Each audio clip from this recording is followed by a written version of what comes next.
Welcome to the last in the series of the Carers Support Centre and Thriving Carer webinar series for unpaid and working carers. So, in this last webinar, I'm talking about carer stress syndrome and compassion fatigue. What are they and what you can do to manage them? So, what is carer stress syndrome? This is a good definition. I put the source of the definition at the bottom. It is an American site, so they use the term caregiver rather than carer, which we tend to in the UK. So, caregiver stress syndrome is a condition characterized by physical, mental, and emotional exhaustion. It typically results from a person neglecting their own physical and emotional health because they are focused on caring for an ill, injured, or disabled loved one. So, this is quite a key point here. We're going to be talking about this is that it is around us as carers, making sure that we are aware of and taking control of the things impacting on us. So, things that impact on our own physical and emotional health are our responsibility. I know that's not necessarily an easy thing to do, but it is something that we have to take responsibility for. Okay, quite often carer stress syndrome can also be called carer's burnout.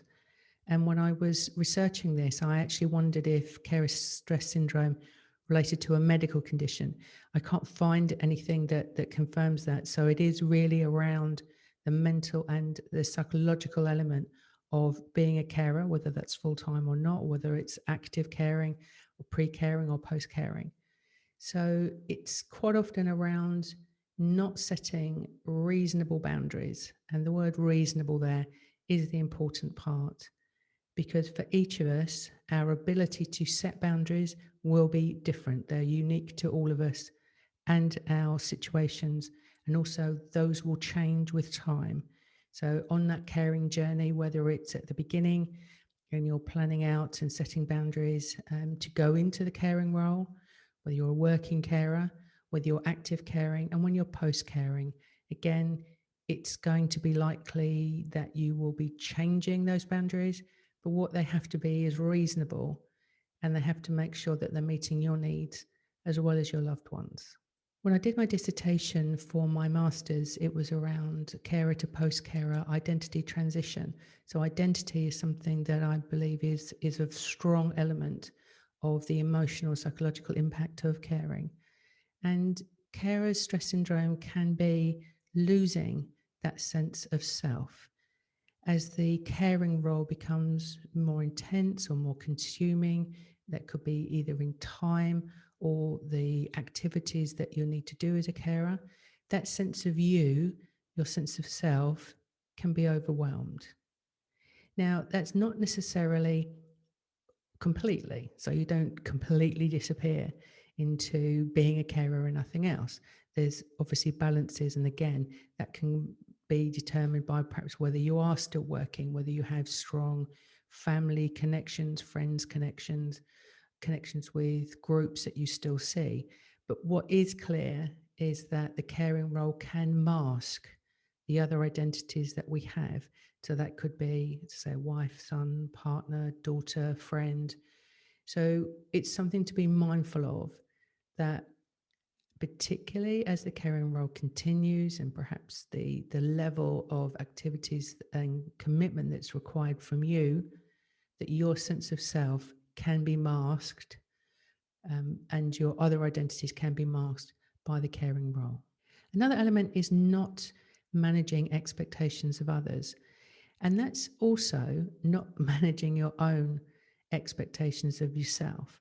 So that's looking at how much do you do for your loved one. And again, that is going to be very different for each of us and at different times on the caring journey.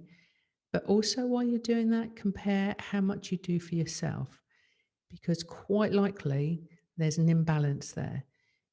Absolutely, you may not be able to dedicate the exact amount of time that you do for your caring for your loved one or friend as you do for yourself.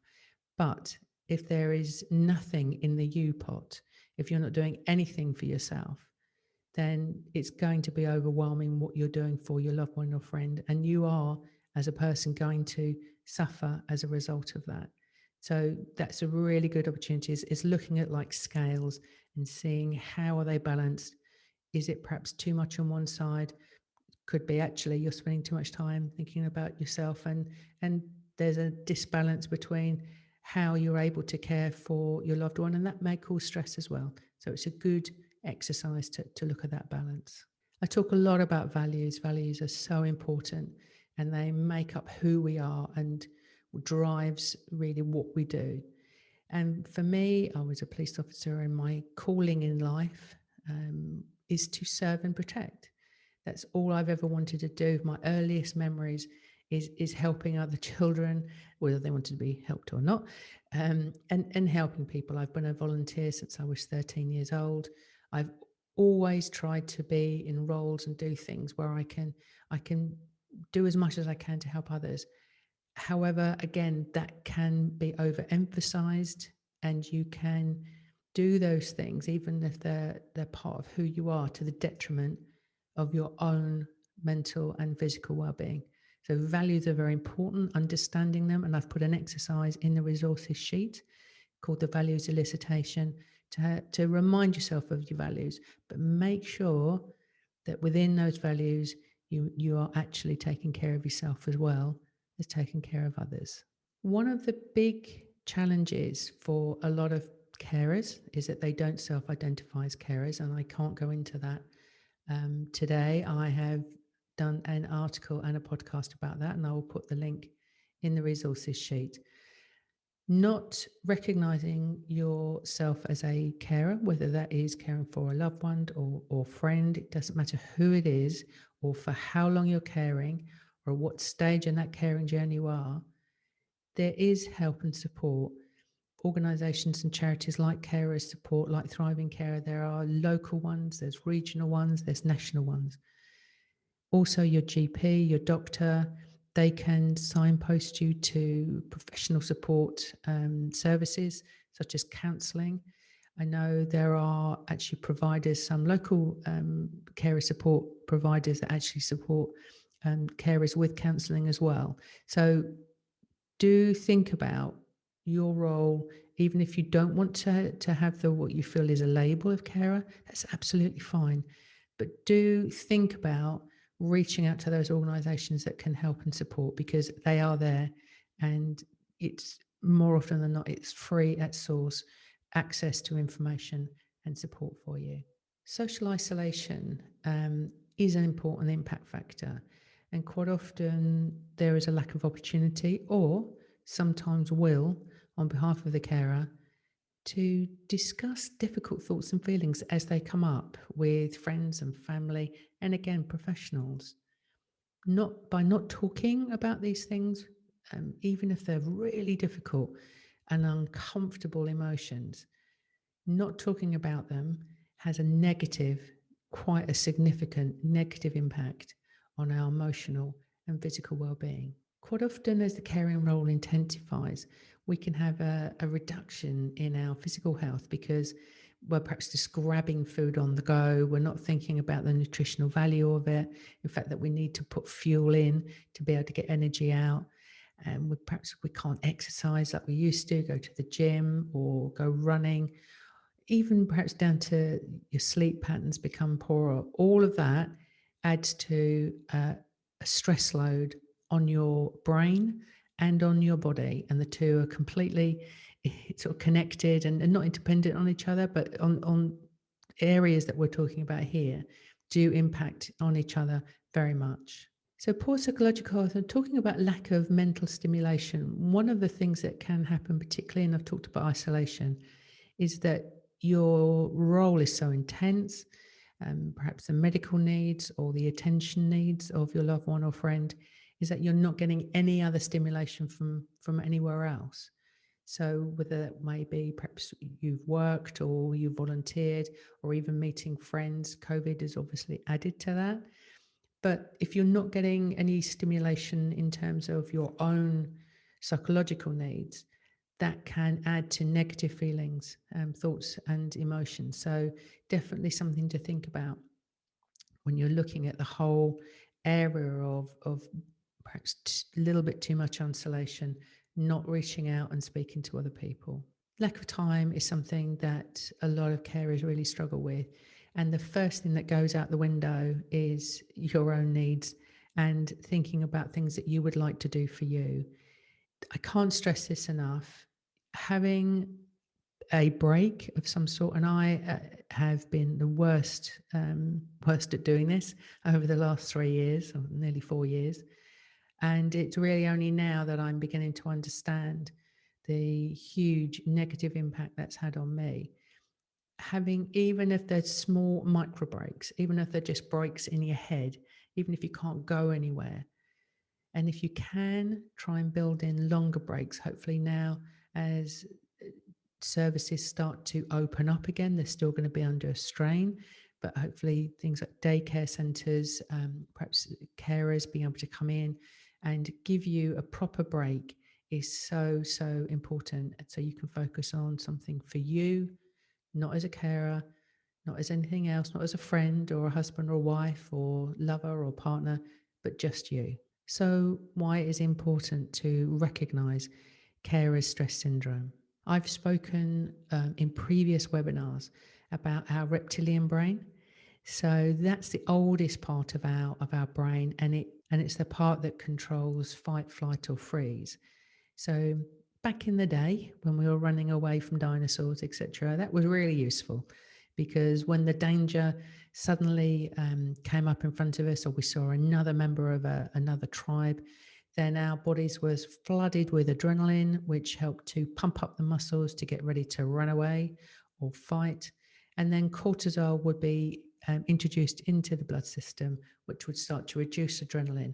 But unfortunately, the presence of both of those is now something that we experience almost daily or hourly, where it was useful when it's something that is, you need to do something to save your own life or perhaps save somebody else's or get out of a very difficult situation very quickly. But it's not useful when it's constantly being triggered. And that's very much so in the caring role. There have been so many research studies now that have proven that the constant heightened levels of stress due to adrenaline and cortisone and other impact factors will have an increased physical response. It's also likely over time to increase your negative emotional responses, such as anger and resentment. Now, our brains are hardwired in the negative world, or the negative format, if you like. So quite a lot of people will always think of the negative side of things, but constantly being stressed, constantly being under anxiety and feeling anxiety will heighten those negative emotions. And so particularly aspects of caring which are not good are feeling anger and resentment and things like that. So anxiety and stress I've spoken about, and also it's hugely tiring, and it takes away so many big chunks of your time when you're constantly feeling tired. You've got no energy once you've done what you need to for your loved one. There's no energy left, no time left in that box for you.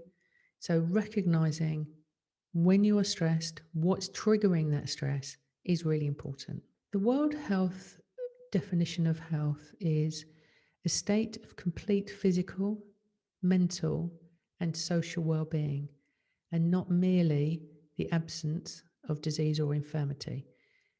Now, I spoke in a webinar before about this. I think this is particularly interesting, is that thinking about being well-being, is not just saying, well, I'm not ill with something. It's actually actively working to improve your physical, mental, and your social well-being by looking at the different elements of your life and how you can make, even if it's nano steps, but steps forward. It's not just saying, well, I'm not sick with something, so I'm okay. That's not the right way of looking at it. We need to switch that. As I said, the constant triggering of anxiety and stress, which is pumping adrenaline and, more importantly, cortisol into our body, is causing a rise in chronic diseases. And that's also because we are being less active. We tend to now, certainly in the UK, be more obese. higher levels of highly processed food, smoking, alcohol, etc. And these are resulting in the increase in 5 particular conditions: diabetes, cardiovascular disease, cancers, chronic respiratory diseases, and mental health disorders. Actually, now taking account of 86% of deaths and 77% of the disease burden in Europe. So that's 77% of the causes, major causes of diseases in Europe. Stress is a huge, huge cause of a lot, if not all, of these conditions. Okay, so very quickly, I'm not going to read through this list, but if you recognize any of the things on this list, then do make sure that you seek medical advice, because this is your body telling you, I'm not doing well right now, and I need a little bit of support. So check in with your GP and make sure that there's nothing underlying that is causing any of these things.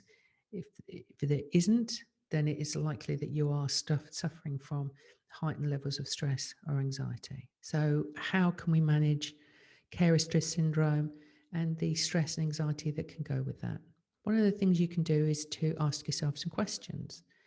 Notice any different feelings or sensations in your body that weren't there before, or you're not been aware of before. Are your muscles aching or joints feeling achier than normal, or limbs feeling particularly heavy? What about your quality of sleep and the quantity of it? Are you sleeping more lightly, waking up a lot, or are you finding that you can't go to sleep? The most important thing is to look at, has it changed? And take a note of that. Are you drinking more alcohol, smoking more? And obviously, there are other substances, whether that's prescription drugs or illicit drugs. But looking at, what are you trying to divert your thoughts, your feelings, your emotions from by taking these substances? Because there's quite often an underlying reason, particularly if your use of these things is increasing. Have you started to get headaches and previously you haven't?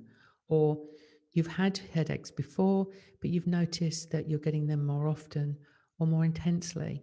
Again, try to think about the triggers for that. When do they happen? Keep a note of them. What does it make you feel like?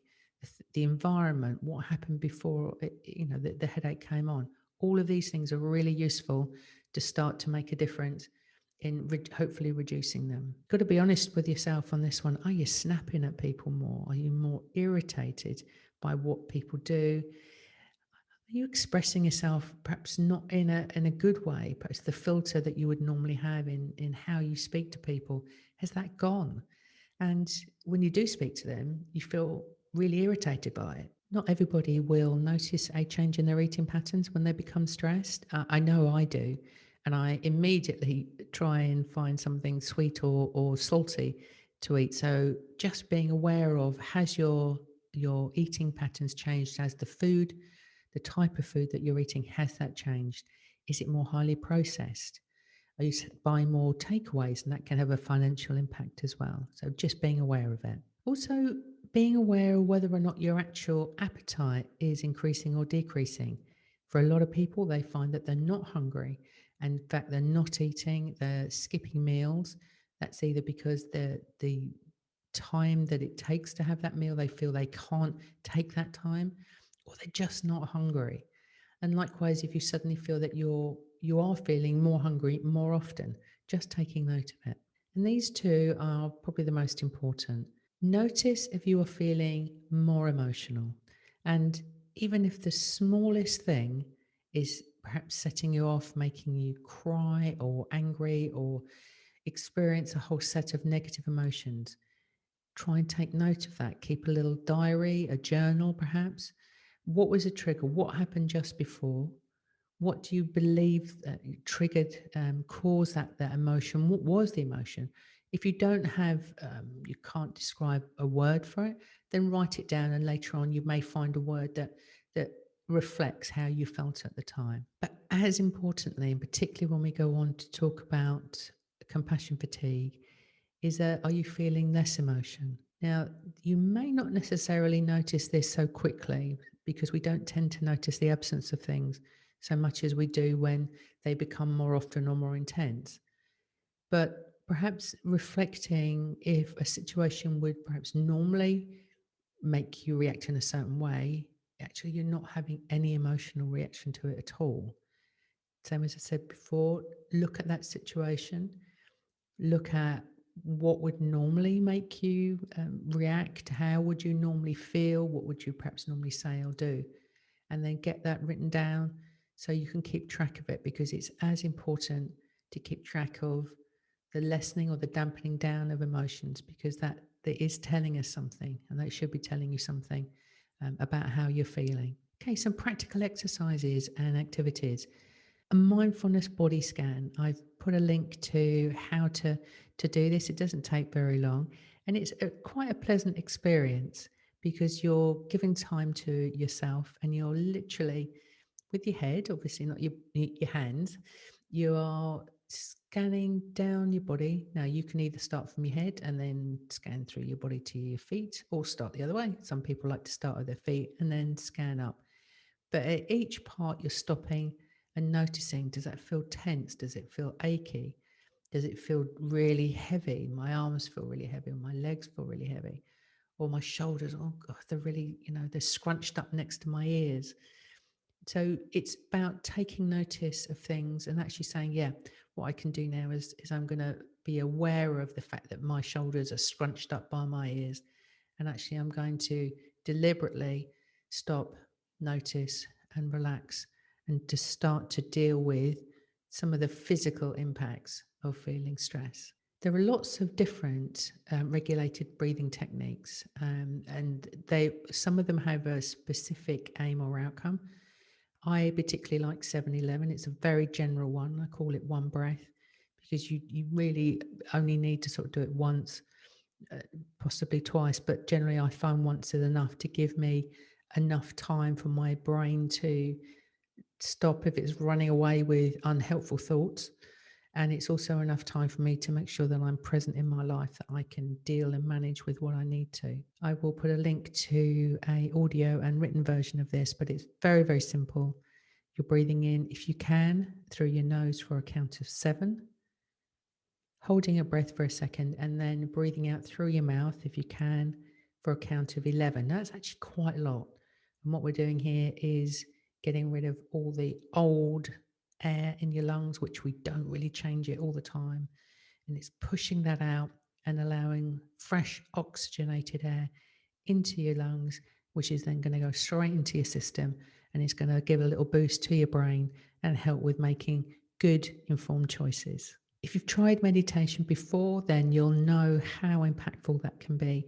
If you haven't, very much like mindfulness, it's something that you can build on really slowly, do tiny little exercises until you feel the benefit of them, and then you can start increasing the time that you're doing them.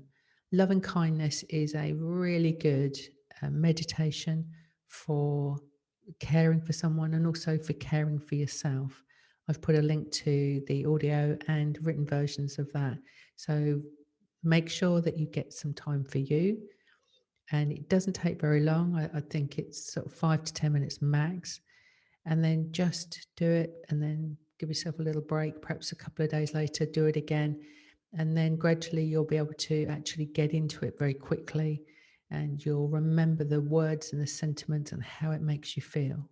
So loving kindness, definitely one to start with. So mindfulness and meditation actually can help us bring ourselves to the present. But the most important reason for doing that is it gives us an opportunity to think differently about what is happening and to make different informed choices. So whether or not you do it through mindfulness or you find your own way of doing it, what I do is I know when my brain is starting to, perhaps I'm overthinking and my thoughts are running away, is I think visually of a stop sign. And for me, that's like, okay, not when you're driving, obviously, or doing anything mechanical. But if you're, in that position, then to think of something, whatever it is, that can help you just stop and then recenter yourself, ground yourself, and then think, okay, deep breath, perhaps a mindful breath.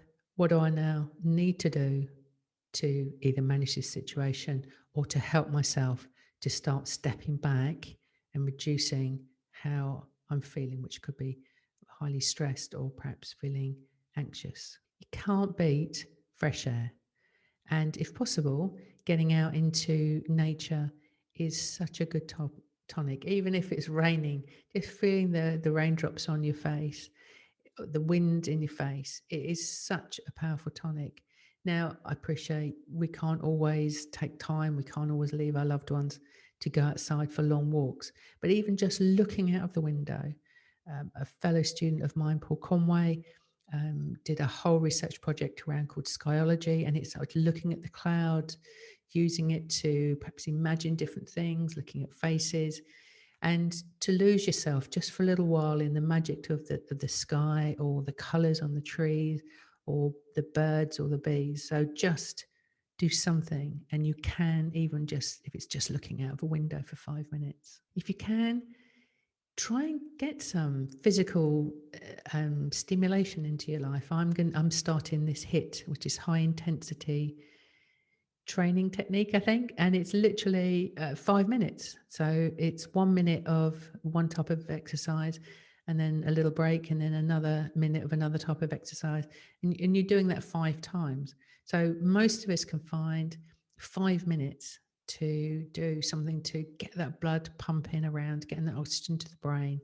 So if you research or search for HIIT or home exercises, then you'll find things that are you can do within your own environment and within your own physical ability. Do one thing for you every single day.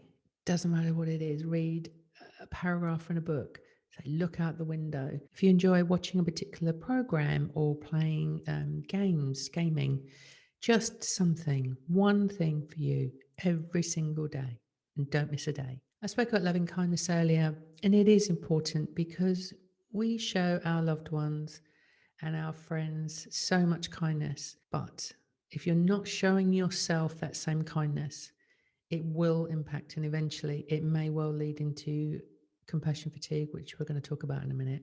So be kind to yourself, as kind as you are to everybody else. Emotional resilience is so useful, not only for dealing with a particularly intense or critical incident, but it's actually dealing with those things that knock us back and knock us down, and being able to deal with those in a way that you are building your own emotional toolkit, if you like. So the next time that something similar happens, that you're able to recognize it and manage it more quickly, therefore reducing the amount of stress that you will feel. I've put links to Chris Johnston's exercises, which are so, so useful. So have a look at those. Okay, so now we're going to look at compassion fatigue. So this was a good definition. So compassion fatigue is a condition characterized by emotional and physical exhaustion, leading to a diminished ability to empathize or feel compassion for others, often described as a negative cost of caring. That was from Wikipedia. The research around this did not come in the formal caring context as we're talking about it now, as unpaid caring. It was actually initially researched by Carla Joinson, and she coined the phrase relating to the occupational hazard for individuals who counted stress or trauma in their work environments. So this was medics, nurses, etc. And also people who were exposed to those things as a secondary or vicarious traumatization. I did a very interesting interview with Michelle Grant, who spoke about the research that she has done and how she works with clients. And that came from being in the television industry. So that's reporters and editors that were constantly watching films and filming and talking about really traumatic incidents, say, if you wars they were reporting on, or to say editing the films for, where they weren't directly in it at the time, but they are vicariously experiencing the constant trauma and the triggering from watching, either say reporting on and writing, or as editors or that's news readers, constantly going through those things over extended periods of time. So it is quite often also referred to as burnout, but the signs and symptoms are slightly different. So that's why I thought it was important to talk about those differences. So more recently, it has related to more modern type working and domestic environments. So again, if we think about what we've been going through for the last 15 months, the additional intense environments that our healthcare and key workers have been going on through, it is likely that they will be building up compassion fatigue. But also the general public, we are constantly exposed to the sad and the tragic numbers of people that are affected and dying, that generally this is something that I think that we should be aware of, not just as carers. In the caring context, it is certainly probably going to be a secondary consequence rather than a primary thing that is likely to happen as part of that caring role. However, it is very real, and it does carry with it consequences of additional impact factors for stress and anxiety. Carers, by their very nature, are emotionally invested in the person they're caring for. And that caring relationship is built on an empathic expression of compassion for one person, the carer, for at least one other person. And again, there are instances for a lot of carers where they're caring for more than one person, sometimes called the sandwich generation. Perhaps you're caring for elderly parents or siblings or loved ones or friends, and you're also caring for a partner, a loving partner or a partner relationship, or again, or a friend, or even potentially your children or grandchildren. So it can come from more than one direction. However, that caring relationship may not necessarily be symbiotic.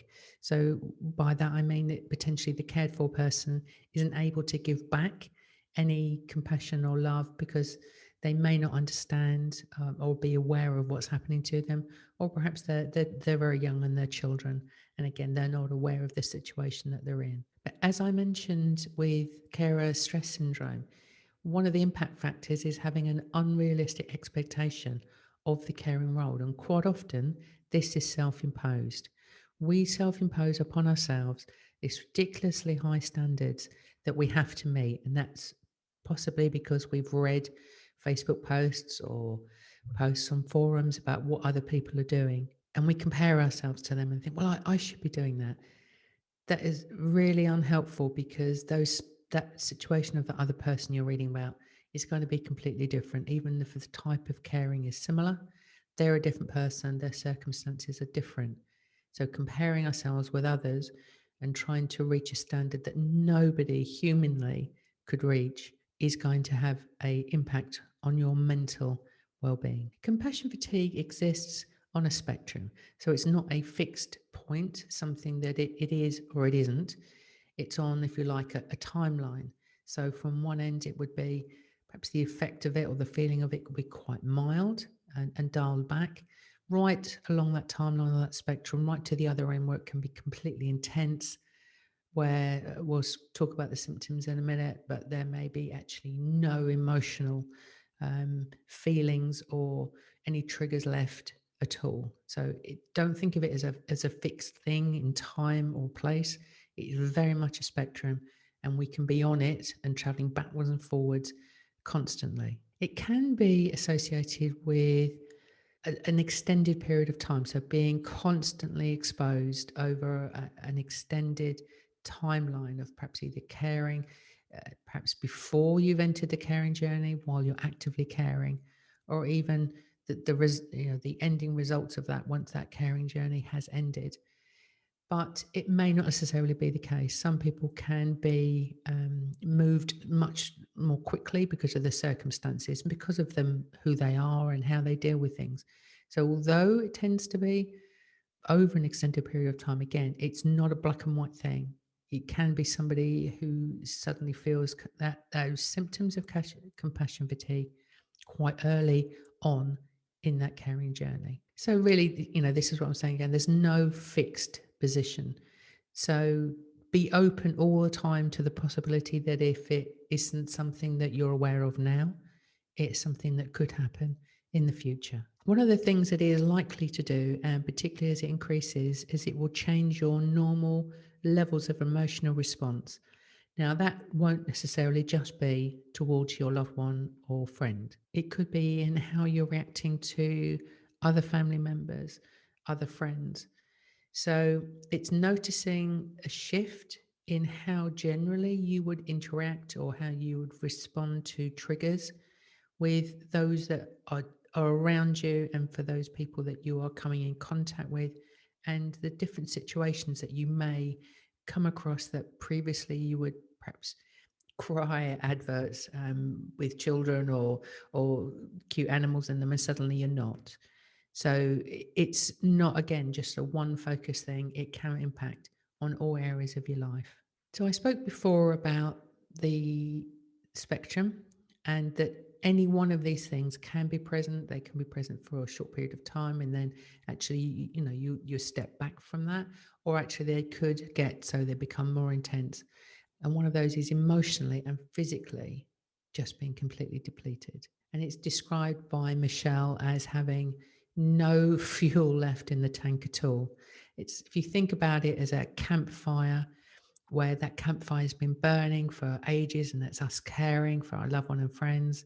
And then gradually, as the fuel is burnt away, as the wood is burning away, the embers are just burning now, they're just glowing. And that's still a little bit of something left there. There's still those embers, still there, and we can draw out that emotion. But then the next morning we get up and it's completely just grey and charcoal. There's no heat, there's no color. It's just completely dead. So if you think about it like that, there's no embers glowing anymore. There's nothing to blow on to bring it back to life.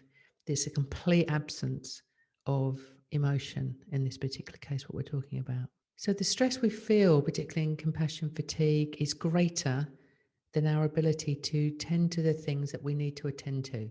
So what that means is that when we are at this increased, so the further down that spectrum, the increased level of compassion fatigue, is our interest in almost anything can be greatly reduced. So even the things that may have, been something that we really compassionate about, watching the football or watching your favorite TV program, it doesn't matter what it is, going out for walks, doing knitting, sewing, cooking, even those things that we're really passionate about, there's just nothing there. So it's not just a caring role.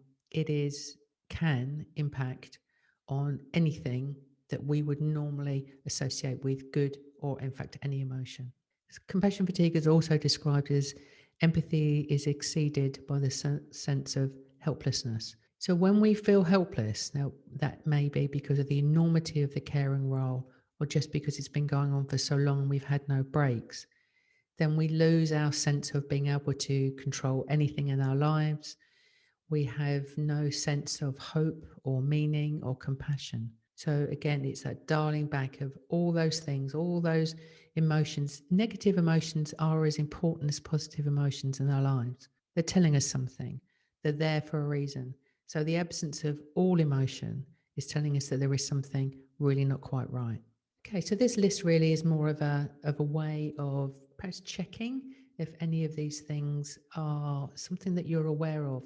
So I'm not going to read through them all, but one of the top one is feeling overwhelmed or emotionally exhausted or physically drained.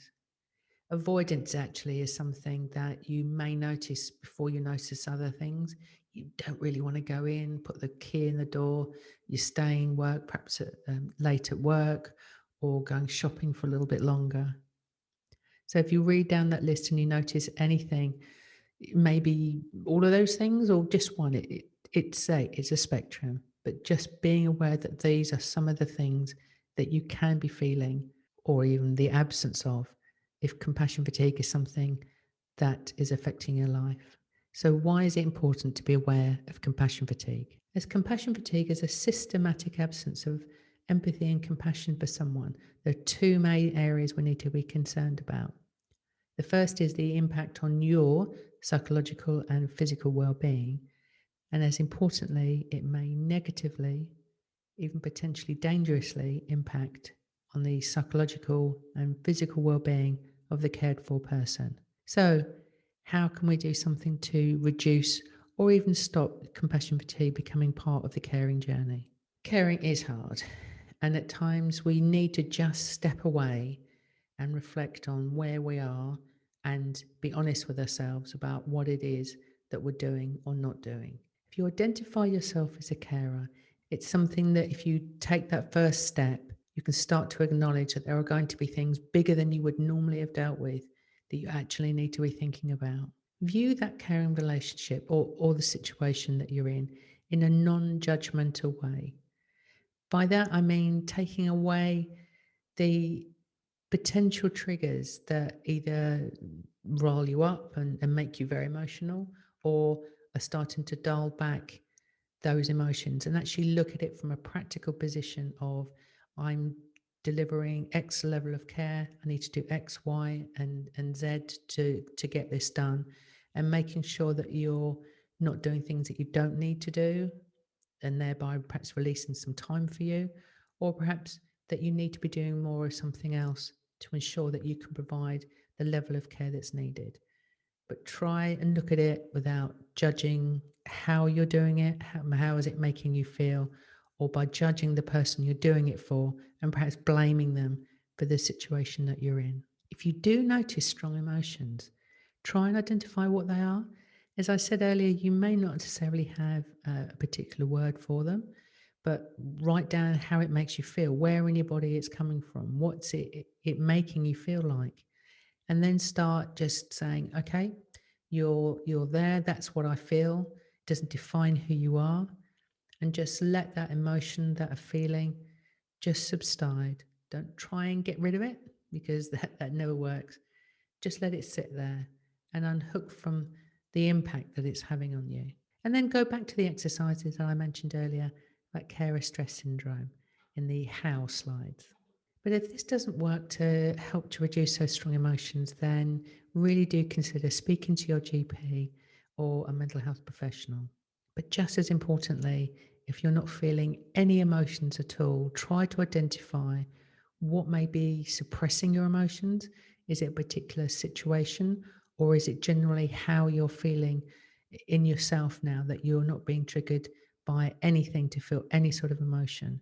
That is really important, again, that you seek help and the support that you need to try and come back from that and get those embers just starting to fire up again. In the resource sheet, I've put a link to some self-compassion exercises by Christine Neff. Really useful self-compassion in dialing into that knowledge that actually, as a carer, you are not alone in the world, but the feelings that you are experiencing now are things that you can do something about. It's not an end game. It's around saying, this is how I'm feeling and this is what I can do. So do look at those resources. They're very useful. Mentioned it before, and I'm going to say again, show yourself kindness. You are doing the best you can right now with what you have. As I mentioned earlier, the values elicitation exercise is a really useful one to look at and review what your values are. Are you perhaps dialing them up too much? Do you need to dial them back a little bit? And something like showing empathy, that's really important. But if you're over empathizing, then that's when it can start to become a negative value for you, and it's something that you may need to look at. So have a look at the exercise as well. And the last one is reconnecting or creating meaning in your life, not just as a carer, but generally in your life. If we don't have meaning or purpose, it can have a real negative impact on how we feel about ourselves and also how we feel about other people. So I put links to 2 podcasts and articles that I wrote previously about the meaning of life, which is number 42, if you're interested. If you've ever seen the Hitchhiker's Guide to the Galaxy, that's where I got that from. So have a look at those, or have a listen or read, because those things are a huge part of being able to reduce stress and anxiety by finding meaning and purpose in what we're doing. So just comparing carer stress syndrome and compassion fatigue. So starting with carer stress syndrome, it may be the first indicator that something is not quite right. The symptoms may start quite early on in the caring journey, particularly if that journey has started quite traumatically. And the physical symptoms may start slowly to show themselves as it develops. So, we've spoken before that extended periods of stress and anxiety can be really damaging to your mental and physical well-being. Potentially, your loved one or friend may not be aware that you're actually feeling high levels of stress or anxiety. And family and friends, again, may not actually notice or be aware. But there are a wealth of exercises, activities, and support available to help you to start reducing those constant levels of stress, removing the triggers, and making sure that you are not living constantly on the edge. But if left unchecked, it may lead into compassion fatigue. So, looking at the right hand side, compassion fatigue is an indication that something perhaps more significant emotionally is starting to develop. It's potentially going to start after a longer period of caring, but just remember, not always. So, it's just being mindful and aware of it. The physical symptoms may be very similar to carer stress syndrome, but as they move on, it may be the emotional side of it starts to really significantly change. It may lead to external coping mechanisms such as self-medicating. So I spoke before about increased consumption, perhaps of alcohol or prescription drugs, something like that. So the difference here is it's potentially that your loved one or friend may notice a change in your behavior. And it's also likely that this change in behavior, either becoming highly emotional or the absence of emotion, may be noticed by friends and family, even healthcare professionals. There's still a huge amount of support there, including professional support. So you need to really make sure that you're recognizing in yourself, even if it's very early on, and getting that support and help that you need. And in this case, if left unchecked, could have a negative impact on you and your loved one or friend. I always like to finish with a bit of homework. So this is just a suggestion. If you can try and set aside half an hour to an hour. I know you're probably all shouting, going, no, we don't have that much time. You'll be surprised. Look and find, even if it's just, again, 10, 20, 30 minutes, try and find that time for you. It's so important. Try and find an environment where you think you're best in. For everybody, that's going to be different. But reflect on whether you recognize anything that I've said previously about carer stress syndrome or compassion fatigue. Anything at all that from those you think this is something that I'm becoming aware of, or I've noticed that I've not become perhaps upset at something that would normally upset me. It doesn't matter what it is, just have that time and then choose one thing that you think is probably the most important to you right now and start to think about how you can reduce it. What can you do differently to reduce that stress or reduce that level of anxiety, or to think about why you are not showing any emotion to a particular trigger or a person or event. Go back through the different suggestions and the exercises that I've provided and find something that works for you. But just don't do it at once. Once you've done that, see how it works for a little while, and then either go back and try and reinvigorate what you're doing, or choose another element you think you need to work on. So that's your homework. Thank you so much for listening and watching the presentation. It's been an absolute pleasure doing this series of webinars for carer support, and I hope that they have brought you some useful information and resources and activities so you can look after you as much as you look after everybody else. Thanks very much. Bye.